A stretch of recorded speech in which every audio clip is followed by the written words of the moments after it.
Students, मैं हूं सुशील sir, easy physics वाला। आज हम क्लास 12th का चैप्टर नंबर 1 इलेक्ट्रोस्टैटिक्स स्टार्ट करेंगे। बहुत ही इम्पॉर्टेंट लेसन है और बोर्ड पॉइंट ऑफ व्यू से भी और जेईई और नीट के पॉइंट ऑफ व्यू से भी। तो पूरा वीडियो ध्यान से देखना है, कोई टर्म या कोई पॉइंट मिस नहीं करना है। तो let start electrostatics.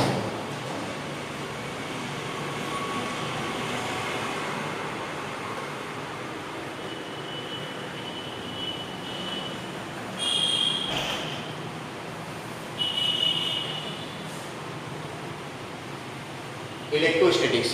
It is the branch of physics which deals with the study of stationary charge. Electrostatics is the branch of physics which deals with the study of stationary charge. क्यों word से clear है? Electro, electro means charge basically. ये एक Latin word है, इसका मतलब होता है इलेक्ट्रम, इलेक्ट्रम का मतलब होता है charge. And static, static means at rest, static means at rest. So it is the branch of physics which deals with the study of stationary charge. दो चीजें ध्यान रखिए।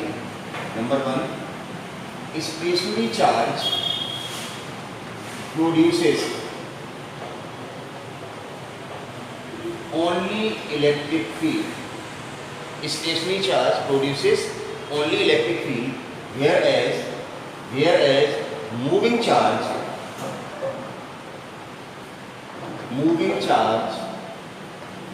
produces electric field as well as magnetic field.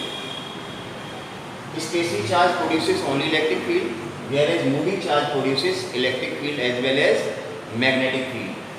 अब यहाँ पर फिर दो चीजें हैं।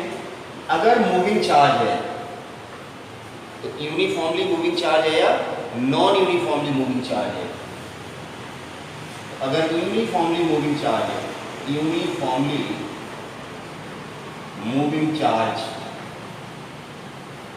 यूनिफॉर्मली मूविंग चार्ज का मतलब है acceleration zero, non accelerated charge particle है, then electric field and magnetic field remains uniform, और अगर चार्ज पार्टिकल एक्सीलरेटेड है, accelerated charge particle, then electric field and magnetic field both are variable या both are changing with time. Electric field and magnetic field changes with time, and hence whenever electric field and magnetic field changes with time, then electromagnetic waves are produced. Hence electromagnetic waves are produced. तो फिर से सुनिए, electrostatics is the branch of physics which deals with the study of stationary charge. Stationary charge produces only electric field, whereas moving charge produces electric field as well as magnetic field. अब moving charge, there are two types of moving charge: uniformly moving charge and accelerated charge particle. If moving charge is uniformly moving, then electric field and magnetic field remains uniform, and if there is an accelerated charge particle, then electric field and magnetic field changes with time, and hence electromagnetic waves are produced. तो इस chapter में जो हम electrostatics पढ़ रहे हैं, charge at rest, तो we will study only about electric field. हम सिर्फ इस चैप्टर में इलेक्ट्रिक फील्ड की बात करेंगे, ठीक है ना? तो चलिए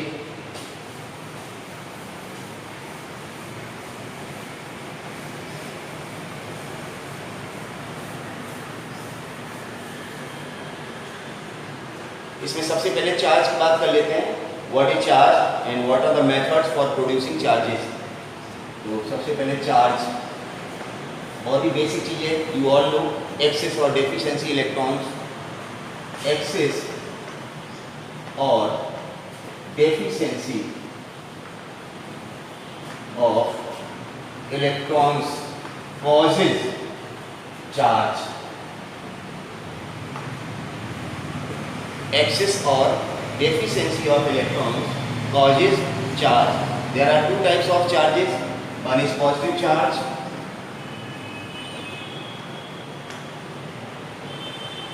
and other is negative charge. Positive charge कब आएगा? जब कोई भी सिस्टम इलेक्ट्रॉन लूज करेगा. नेगेटिव चार्ज कब आएगा? जब कोई भी सिस्टम इलेक्ट्रॉन गेन करेगा. मतलब डेफिशिएंसी इलेक्ट्रॉन मतलब positive charge, excess of electrons मतलब नेगेटिव चार्ज. अब क्वेश्चन ये होता है कौन सी बॉडी चार्ज गेन करेगी या इलेक्ट्रॉन लूज करेगी, कौन सी बॉडी इलेक्ट्रॉन गेन करेगी. इसके लिए आपको ध्यान रखना है टर्म एक work function. Work function. Work function का मतलब होता है minimum energy required to emit the electron. कहने का मतलब है इलेक्ट्रॉन को एमिट करने के लिए जो मिनिमम एनर्जी चाहिए होती है उसको कहते हैं वर्क फंक्शन. अब बड़ी सीधी सी बात है, एक सिस्टम है, एक बॉडी है, जैसे मान लो ये बॉडी है, इसका लोअर वर्क फंक्शन है और दूसरी बॉडी का हायर वर्क फंक्शन. मतलब इसको इलेक्ट्रॉन एमिट करने के लिए कम एनर्जी चाहिए, इसको इलेक्ट्रॉन एमिट करने के लिए ज़्यादा एनर्जी चाहिए. तो एमिशन ऑफ इलेक्ट्रॉन किसका पहले होगा? जिसका लोअर वर्क फंक्शन होगा. It means lower work function और हायर वर्क फंक्शन दो बॉडी को आपस में हम रब करें तो लूज कौन इलेक्ट्रॉन करेगी? The body having lower work function. And ultimately it gets positively charge and the body having higher work function gets negatively charge. So there are three methods for producing charges. कौन कौन से तीन method हैं? Methods for producing charges. Methods for producing charges. सबसे पहला है friction, दूसरा है conduction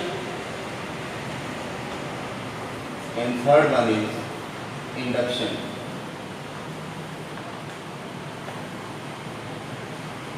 there are three method, friction, conduction और इंडक्शन. बहुत आसान है, थोड़े थोड़े शब्दों में समझ लेते हैं. Friction, when two uncharge body या when two neutral bodies are rubbed against each other, जैसा ही बता रहे थे, there will be transfer of electron from a body at lower work function to the body at higher work function. Ultimately the body having lower work function gets positively charge and the body having higher work function gets negative charge. मतलब यहाँ पर rubbing of two body होता है. Basic क्या होता है यहाँ पर? rubbing of two bodies, neutral bodies. ठीक है ना. उसके बाद ट्रांसफर ऑफ इलेक्ट्रॉन्स फ्रॉम किधर से किधर होता है? लोअर वर्क फंक्शन से higher work function. Lower work function वाली बॉडी कैसी बन जाती है? पॉजिटिवली चार्ज होने. हायर वर्क फंक्शन वाली negatively charge. So equal and opposite charges are produced on the two bodies. Lower work function positive charge क्योंकि इसने इलेक्ट्रॉन लूज किए हैं. Higher work function negative charge क्योंकि इसने इलेक्ट्रॉन गेन किए हैं. दूसरा मेथड है conduction. Conduction basically sharing of charge है. इट इज बेसिकली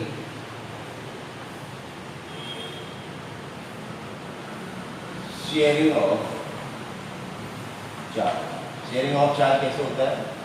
दो बॉडी आपके पास, ये मान लो अनचार्ज बॉडी है न्यूट्रल और ये चार्ज बॉडी है चार्ज बॉडी.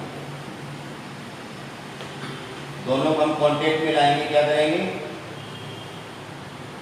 चार्ज बॉडी और न्यूट्रल बॉडी दोनों को हम कांटेक्ट में लाएंगे. Then calculate total charge. दोनों का कांटेक्ट होगा, उसके बाद हम टोटल चार्ज कैलकुलेट करेंगे. जैसे मान लीजिए न्यूट्रल है, इस पर जीरो चार्ज, इस पर कोई पॉजिटिव चार्ज सपोज 5 कूलम या 5 माइक्रोकूलम. दोनों को हम कांटेक्ट लाएंगे. टोटल चार्ज कितना होगा? 5 microcoulomb.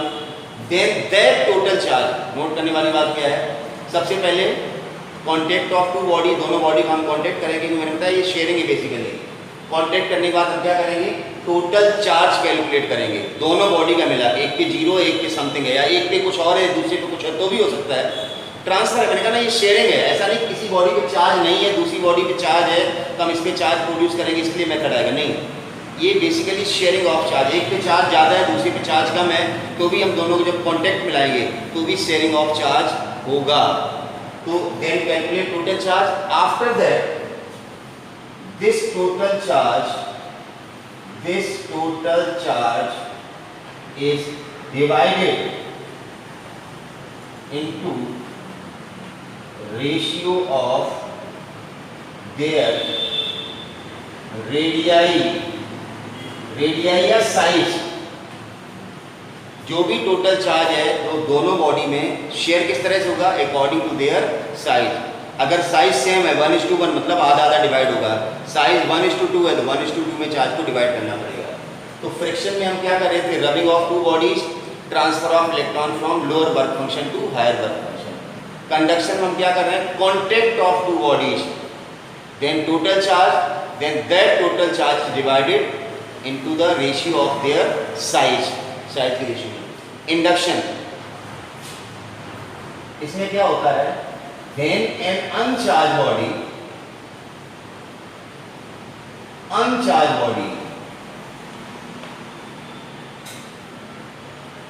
is brought near the charged body, जब हम किसी अनचार्ज बॉडी को किसी चार्ज बॉडी के पास ला रहे हैं या लाते हैं तो क्या होता है, opposite charge is induced on the facing side. जैसे मेरा मतलब है ये बॉडी है कोई, इसके प्लस का क्यू चार्ज है इस तरह से, और ये कोई अनचार्ज बॉडी है, न्यूट्रल बॉडी है, इसमें कोई चार्ज नहीं है। जैसे ही न्यूट्रल बॉडी इसके पास आएंगे, रखना इसमें कांटेक्ट हो रहा था यहाँ पर कंडक्शन में, यहाँ पर कांटेक्ट नहीं है, पास में लाना है, टच नहीं कराना, टच कराओगे तो फिर शेयरिंग हो जाएगी। जैसे ही पास लाएंगे मैंने क्या लिखा है, अपोजिट चार्ज इज इंड्यूस्ड, इसके लिए प्लस चार्ज था, जैसे ही बॉडी पास आ गई, ये वाली पास आ गई, अपोजिट फेस मतलब सामने वाली, इस पे कैसा चार्ज आएगा नेगेटिव और पीछे कैसा आएगा positive. In the process of induction जो मेन चार्ज होता है ये वाला चार्ज, इट रिमेन्स सेम, ऐसा नहीं कि इसकी वजह से इसके ऊपर चार्ज इंड्यूस हुआ इसकी वैल्यू चेंज हो जाए, ऐसा नहीं होगा। In the process of induction opposite charge is induced on the facing side and main charge remains unchanged. तो ये चार्ज बॉडी थी, इसके पास एक न्यूट्रल बॉडी को लाए, इस तरह से यहाँ माइनस चार्ज आया, इससे प्लस चार्ज आया। अब अगर इस बॉडी को अलग से बनाए इस तरह से, इधर माइनस चार्ज है और इधर प्लस चार्ज है, प्लस वाले सरफेस को हम क्या कर रहे हैं, अर्थ। अगर हम इस प्लस सरफेस को क्या कर देंगे, अर्थ, तो पॉजिटिव चार्ज कहाँ जाएगा, अर्थ में जाएगा, because charge is always flow from higher potential to lower potential. तो ये पॉजिटिव चार्ज कहाँ चला जाएगा, अर्थ में चला जाएगा। तो अल्टीमेटली हमें क्या दिखेगा, ये जब पॉजिटिव चार्ज अर्थ में जाएगा फिर जो नेगेटिव चार्ज बचेगा बॉडी के अंदर, ये जो negative charge, this negative charge is uniformly distributed over its whole surface. इस तरह से पूरी बॉडी पे नेगेटिव चार्ज आ जाएगा। तो किस तरह से पॉजिटिवली चार्ज बॉडी थी, दूसरी न्यूट्रल बॉडी थी, इस पर हमने चार्ज कैसे इंड्यूस किया, तो हमने बताया न्यूट्रल बॉडी को इसके पास लाना है, अपोजिट चार्ज इंड्यूस कराना है, उसके बाद अर्थिंग करानी है, और इस तरह से ये पॉजिटिव चार्ज के पास नेगेटिव चार्ज इंड्यूस हो गया। इस इंड्यूस चार्ज का फार्मूला बताया, Q induce equal to minus of Q original, ये original charge 1 - 1 upon epsilon r, where epsilon r is dielectric constant.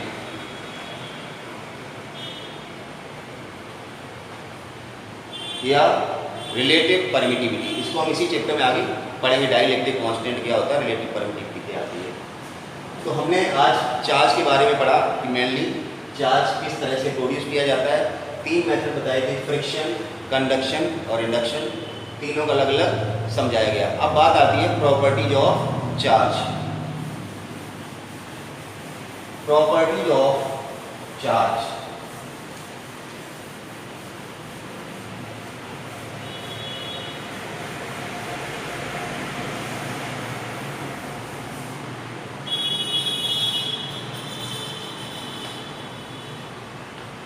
properties of charge. Like charges repel each other, whereas unlike charges attract each other. ये property सबको पता है। दूसरी property बताइए भी, charge is always conserve, that is neither be created nor be destroyed, it can be transferred from one system to another system. तो दूसरी property होगी कंजर्वेशन ऑफ चार्ज।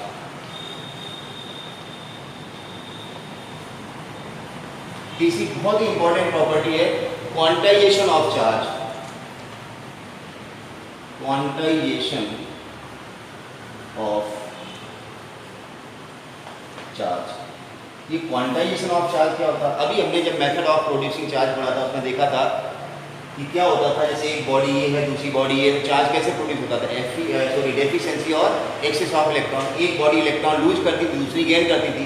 अब सपोज ये दो बॉडी है, इसने इसको एक इलेक्ट्रॉन दे दिया, इसने इसको एक इलेक्ट्रॉन दे दिया, तो इसके चार्ज कितना आएगा? +1 इलेक्ट्रॉन के बराबर। मतलब एक इलेक्ट्रॉन के बराबर इस पर पॉजिटिव चार्ज आएगा, इस पर एक इलेक्ट्रॉन के बराबर नेगेटिव चार्ज आएगा। ये इसको 2 इलेक्ट्रॉन दे सकती है, 3 दे सकती है। ऐसा तो नहीं हो सकता है एक बॉडी दूसरी बॉडी को 1.5 इलेक्ट्रॉन, 1.5 इलेक्ट्रॉन दे दे, 1.25 इलेक्ट्रॉन दे दे, ऐसा नहीं हो सकता है। इलेक्ट्रॉन एक चार्ज पार्टिकल है, तो पूरा इलेक्ट्रॉन का ही ट्रांसफर होगा। तो किसी भी सिस्टम पे जो चार्ज एग्जिस्ट करेगा, तो ऐसा नहीं सकता एक सिस्टम पे चार्ज 1.5 इलेक्ट्रॉन के बराबर 1.5 इलेक्ट्रॉन, क्योंकि 1.5 इलेक्ट्रॉन तो ट्रांसफर ही नहीं हो सकता है। तो क्वांटाइजेशन चार्ज का मतलब ये है कि चार्ज एक क्वांटा पैकेट के फॉर्म में ट्रेवल करता है। उस पैकेट या क्वांटा की वैल्यू कितनी होती है? Charge of an electron. मतलब कम से कम एक इलेक्ट्रॉन या उसके मल्टीपल में ही चार्ज ट्रांसफर होगा ना। तो क्वांटाइजेशन ऑफ चार्ज का मतलब है charge is always exist in the form of integral multiple of charge of electron.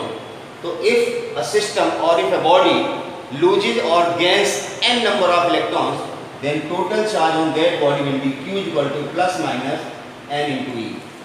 Plus कब साइन आएगा? जब बॉडी ने इलेक्ट्रॉन लूज किए हैं, n इलेक्ट्रॉन लूज किए हैं, तो n इलेक्ट्रॉन के बराबर प्लस चार्ज आएगा। और बॉडी ने इलेक्ट्रॉन गेन किए हैं, तो n इलेक्ट्रॉन के बराबर नेगेटिव चार्ज है। n का मतलब है number of electrons, number of electrons. ये n की वैल्यू कभी फ्रैक्शन में नहीं हो सकती, ध्यान रखना है। और E क्या है? Charge of electron. इसी को हम कह सकते हैं, इसी E को कह सकते हैं quanta of charge.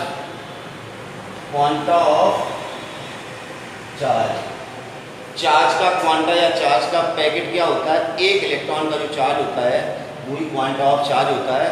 Who discovered this quanta of charge? Scientist Milton. ठीक है ना। वैसे भी गैलेमन थ्योरी चल रही है, इसमें क्वार्क्स पार्टिकल को भी देखा गया है, लेकिन अभी फ्रीली एग्जिस्टेंस क्वार्क की नहीं है। दो तरह के क्वार्क होते हैं, अप क्वार्क और एक डाउन क्वार्क। अप क्वार्क का चार्ज होता है 2/3 ऑफ इलेक्ट्रॉन, डाउन क्वार्क का चार्ज होता है -(e/3)। लेकिन फ्रीली एग्जिस्टेंस नहीं, अगर ये एग्जिस्ट करेंगे then the quanta of charge will be E/3 down quark. लेकिन फिलहाल अभी क्वांटा ऑफ चार्ज क्या है? Charge of an electron. और भी बहुत सारी प्रॉपर्टी हैं। Charge is scalar quantity, charge is additive in nature, charge is invariant. जैसे कोई मूविंग ऑब्जेक्ट है, ठीक है ना, उसका मास चेंज होता है, लेंथ चेंज होता है, टाइम चेंज होता है। आइंस्टीन थ्योरी ऑफ रिलेटिविटी, ठीक है ना, time deletion, length contraction, mass change. लेकिन चार्ज इज इनवेरिएंट। अगर कोई मूविंग ऑब्जेक्ट है तो उसका चार्ज रिमेन्स सेम। तो ये कुछ चार्ज की प्रॉपर्टी। एक तो कंजर्वेशन ऑफ चार्ज आपको ध्यान रखना है, क्वांटाइजेशन ऑफ चार्ज याद रखना है, एंड लास्ट वन जो भी मैंने बताई थी, चार्ज इज इनवेरिएंट। छोटी छोटी चीज़ें चार्ज में और ध्यान रखनी है। जैसे कोई बॉडी पॉजिटिवली चार्ज हो रही है, तो इसका मतलब क्या पॉजिटिवली चार्ज का? उसने इलेक्ट्रॉन लूज किए, इलेक्ट्रॉन लूज किए, और इलेक्ट्रॉन का सर्टेन मास होता है। इसका मतलब बॉडी पॉजिटिवली चार्ज अगर हो रही है तो उसका मास रिड्यूस होता है। और अगर बॉडी निगेटिवली चार्ज हो रही है, मतलब उसके ऊपर इलेक्ट्रॉन्स आ रहे हैं, तो बॉडी का मास हल्का सा बढ़ जाएगी। ये चीज़ें भी एग्जाम में पूछी जाती हैं। कितना मास चेंज होगा, कितना मास बढ़ेगा या घटेगा, ये डिपेंड करता है नंबर ऑफ इलेक्ट्रॉन लॉस्ट और गेन्ड बाय द सिस्टम या गेन्ड बाय द बॉडी। तो कैसा लगा वीडियो ये कमेंट में हमें ज़रूर बताना, और चैनल को सब्सक्राइब करना, वीडियो को लाइक करना, वॉच करना। Thank you very much.